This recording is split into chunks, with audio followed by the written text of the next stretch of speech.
Hey, what's going on there, peeps? It's the Guitar Historian here today. Figured I'd start doing a series where I just kind of talk about some things that I've noticed on YouTube and the guitar community. Maybe, do a few of these a month, just kind of a check-in, chat, fireside chat, so to speak.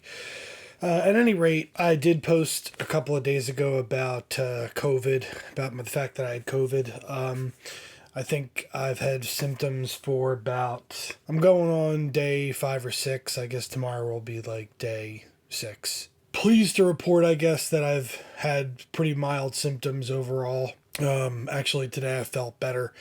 I didn't feel as beat up. The last couple of days I felt pretty tired, and anytime I would try to get up and try to do anything that was any kind of strenuous activity, I would just kind of be not really feeling it. Yeah, it was just not fun, but all of the actual symptoms other than the fatigue were really, really mild. The cough wasn't really too bad. I never had a fever. At any point did I have a fever. I have lost my sense of smell, though, and that is weird. I gotta say, that's really weird. It's like there's a glitch in the Matrix or something. It's just bizarre. But at any rate, I wanted to talk a little bit about copyright strikes. Rick Beato, he just got a copyright strike, his first copyright strike.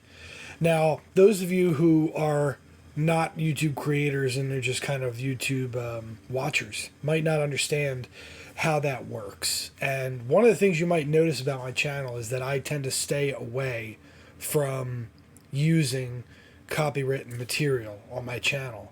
I do have a few videos of me playing along with backing tracks and doing my own kind of cover version of the song, but those are not able to be monetized because it's not my music. So as a result, those videos, normally about 24 hours after I post them, I'll get an email saying that it's been copywritten, and in very, very rare instances, it'll be kind of a revenue sharing type of deal, which means that, they get $1 and I get like half a penny or something like that.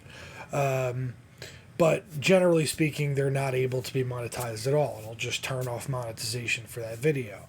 Now, a copyright strike is a whole other kind of thing. It's a very punitive attack, to be honest with you, on creators from these huge record labels who are obviously not understanding what YouTube is all about.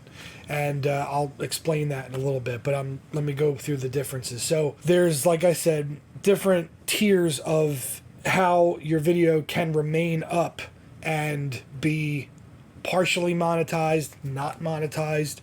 Then there is a blockage of the video where the person who owns this music will not allow you to post the video at all. So basically the video will be blocked completely, at which point you can dispute that as it being fair use, or you're not monetizing it or anything like that. But at the end of the day, YouTube tells you that whoever owns the music has the final say over what's going to happen to it.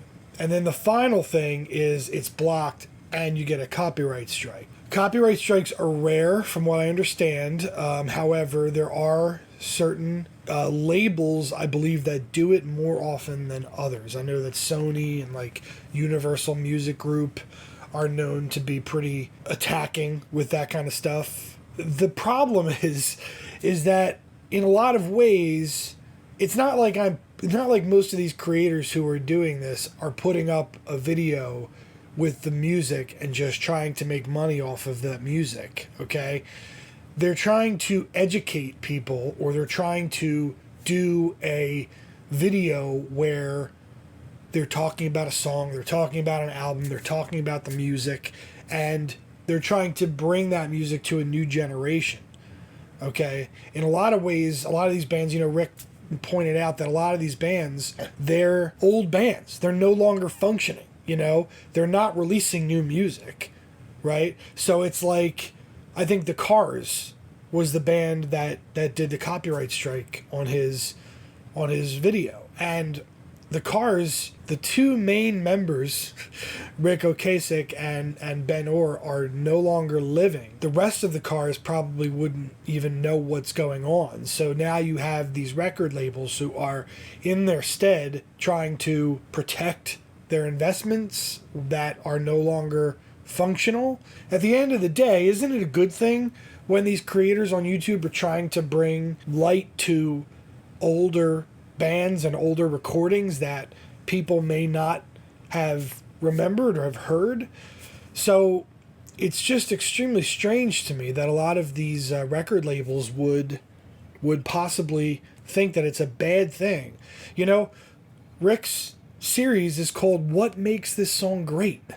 So it's basically, this is a great song, so you should go listen to it, and then maybe if you like it, you could listen to other songs by the Cars, and then their record label makes more money. So I just don't know what it is. Like, do they actually watch the video? Do they actually care what it is that is being presented? Or is it just, oh, it has the song in it, shut it down and give the creator a copyright strike? It's bull. It really is. And you know, I have to say I totally agree with Rick's stance on it. I know it's extremely frustrating when you're trying to do something that you see as being a good thing for this artist, and then you basically get crapped on, which is what happened. Now, with regards to my channel, you'll notice that a lot of my main videos, well, none of my main videos really features any of the music of the group that I am using. So I use several tools to download music. There's a couple of online depositories and people that have done free music that YouTubers have used for many years.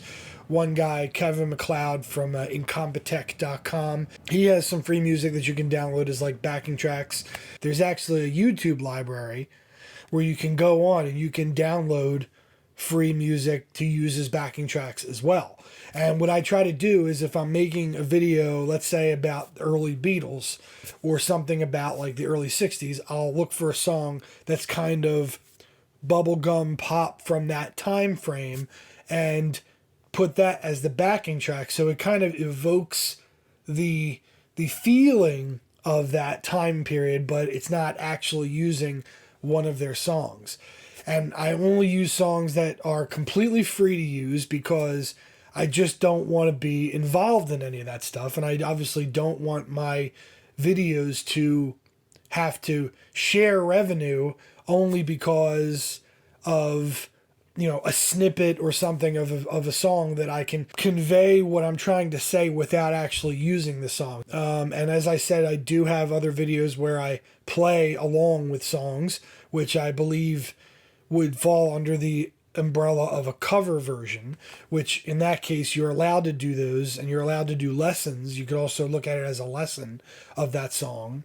That's like, if you're looking to get into be a creator on YouTube, and you want to start talking about music, it's a fine line that you have to dance, you know? Most of my documentary forms that I use now, I kind of do it in the Ken Burns style, which is just pictures and voiceover.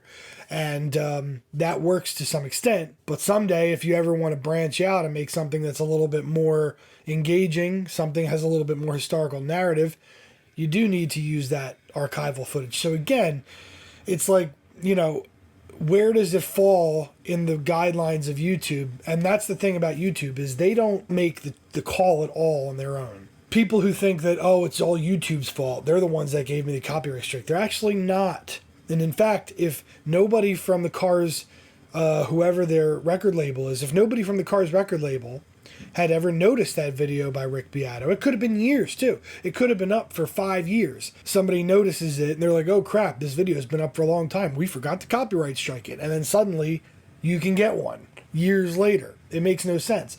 But it's not YouTube that does that. It's the record labels that own that music. So, you know, it's one of those things where I just feel like record labels need to do a better job of actually looking at the videos. I understand not letting the video be monetized, right? I get that. I get that you want to make money off of the music that's being used in that video. If somebody wants to use an artist's hard work to make a video, then that money should go to that artist. They have unlimited resources, these guys, okay? And you can't tell me hundreds of thousands of people making videos about a Cars song, right?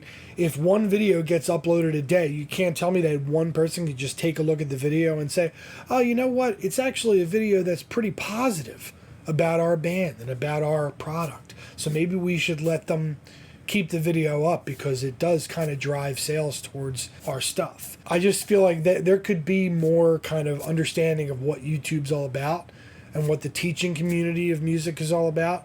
Because somebody like myself who's doing guitar history and music history, I want to bring these stories to people and do it in a way that obviously benefits everybody. We'll see what happens, but I think that, I just wanted to take a stand and be kind of, another voice in the ether as far as what Rick Beato's talking about with the copyright situation. It's bull, man. I mean, come on. It's called What Makes This Song Great. Like, why would you want to take that down? It's like the dumbest thing ever. That's it for this one. I think these are the types of forms that I'll do with these kind of videos where I just kind of ramble for a while. But, I think we had some good information in here. And if you have any questions about this process, or, if you're thinking about getting into YouTube yourself and you have any questions about it, just hit me up. And like I said, I'll put links in the description to all the different things that I talked about as far as, things that you can use as a creator, that free music, things of that nature, and also to some of the channels that I mentioned in this video. So thanks for watching, and we will see you next time on The Guitar Historian.